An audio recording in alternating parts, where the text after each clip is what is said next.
प्रिय दोस्तों नमस्कार।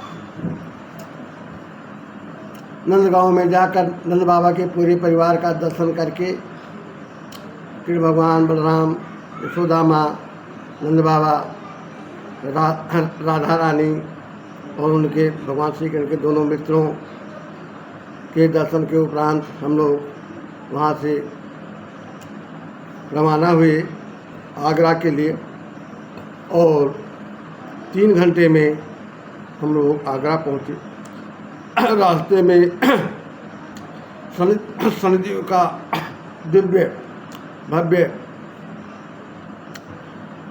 जो है स्टेचू, जिसे मूर्ति कहते हैं, शनिदेव का दर्शन हुआ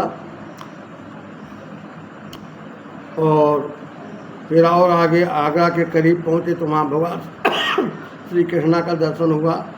स्टेचू मूर्ति बनी हुई थी, बहुत सुंदर आकर्षक। और फिर और आगे बढ़े तो कार से चलते समय ही दाहिने हाथ पर रेड फोर्ट, जिसे लाल किला कहते हैं, आगरा का लाल किला देखा और कुछ ही पलों में हम लोग आगरा ताजमहल के एंट्री पॉइंट पर पहुंच गए। वहाँ टिकट लिया गया। टिकट लेने के बाद हम लोग मुख्य प्रवेश द्वार से अंदर की ओर गए, क्योंकि श्रीमती जी पैदल नहीं चल सकती थी, इसलिए उनके लिए व्हील चेयर का इंतज़ाम किया गया। वह व्हील चेयर से ताजमहल देखने गई और हम और छोटे पुत्र दोनों पैदल गए और वहाँ जा कर के ताजमहल की छटा का अवलोकन किया।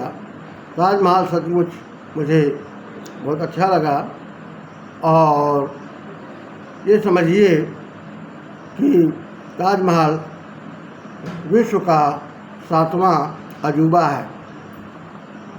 इस ताजमहल को मुग़ल बादशाह शाहजहाँ ने अपनी बेगम मुमताज़ महल की यादगार में बनवाया था।